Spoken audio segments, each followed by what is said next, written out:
Hello. एंटीनेटलिज्म की philosophy के against बहुत सारे लोग कुछ आर्ग्यूमेंट देते हैं।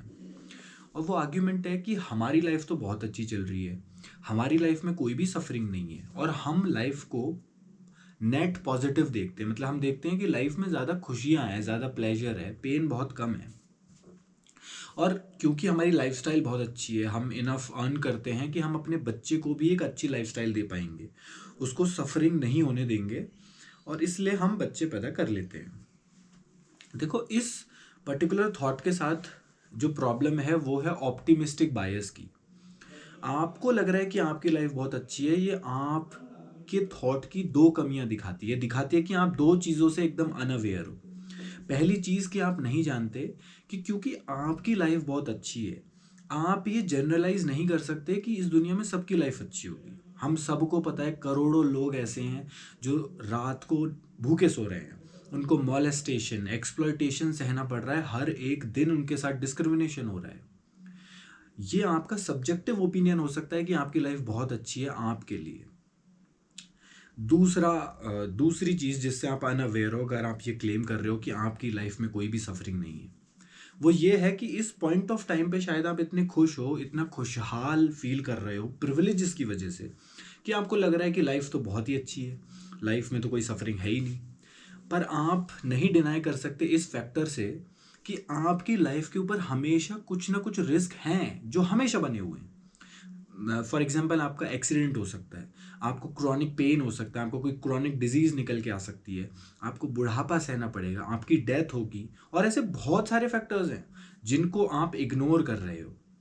और जब आपका बच्चा जन्म लेगा तो वो ऐसे ही हजारों फैक्टर्स के साथ जन्म लेगा, उसके ऊपर ये हमेशा रिस्क बने रहेंगे। तो ये कहना कि मैं अपने बच्चे को सफरिंग से बचा लूंगा, ये बहुत ही बेबुनियाद है। क्या कोई भी पेरेंट इस दुनिया में अपने बच्चे की ये गारंटी ले सकता है कि उसका बच्चा कभी भी सेक्सुअल असॉल्ट, मॉलेस्टेशन, डिस्क्रिमिनेशन से नहीं गुजरेगा, कि उसके बच्चे का कभी एक्सीडेंट नहीं होगा, उसका बच्चा कोई क्रॉनिक डिजीज के साथ पैदा नहीं होगा? कोई नहीं कह सकता, कोई भी इस चीज़ की गारंटी नहीं ले सकता। देखो, मुद्दा सिर्फ इतना है कि आपने जन्म ले लिया है, तो अब ये हमारे फेवर में है कि हम लाइफ में से दुख को कम करें और अपनी फ्रीडम को मैक्सिमाइज करें, अपनी प्लेजर को मैक्सिमाइज करें। और उसके लिए हमें हर प्रयत्न करना चाहिए। मैं उस चीज़ से डिनाई नहीं कर रहा। आपको काम करना चाहिए, आपको पैसे कमाने चाहिए जिससे आपकी ज़िंदगी बेहतर हो पाए, आपको आज़ादी के बारे में सोचना चाहिए, क्योंकि वो आपके फेवर में है, आप पैदा हो चुके हो। अगर आप वही घिसी पिटी ज़िंदगी बिताते रहोगे जिसमें आपकी कोई फ्रीडम नहीं है, तो कोई तुक नहीं बनता। पर ऐसे लोग जिन्होंने अभी तक जन्म नहीं लिया, वो बच्चे जिनको आप पैदा करने का प्लान कर रहे हो, उनकी लाइफ में सफरिंग आएगी ही आएगी। पर अगर उन्होंने जन्म नहीं लिया तो वो बहुत सारी सफरिंग से बच जाएंगे। कुछ लोग ये क्लेम करते हैं कि हमारे बच्चे को हम डिप्राइव नहीं रखना चाहते क्योंकि इस जिंदगी में बहुत ज़्यादा खुशी है।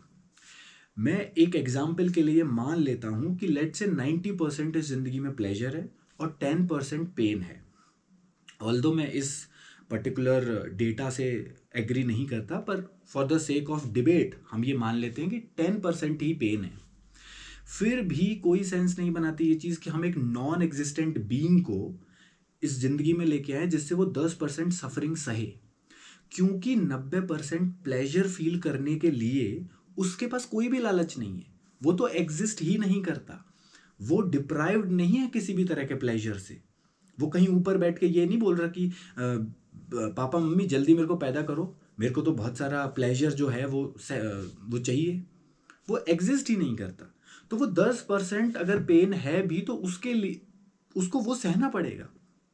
वो रिस्क फैक्टर हमेशा उसकी लाइफ पे बने रहेंगे। तो कोई भी सेंस नहीं बनाता प्रजनन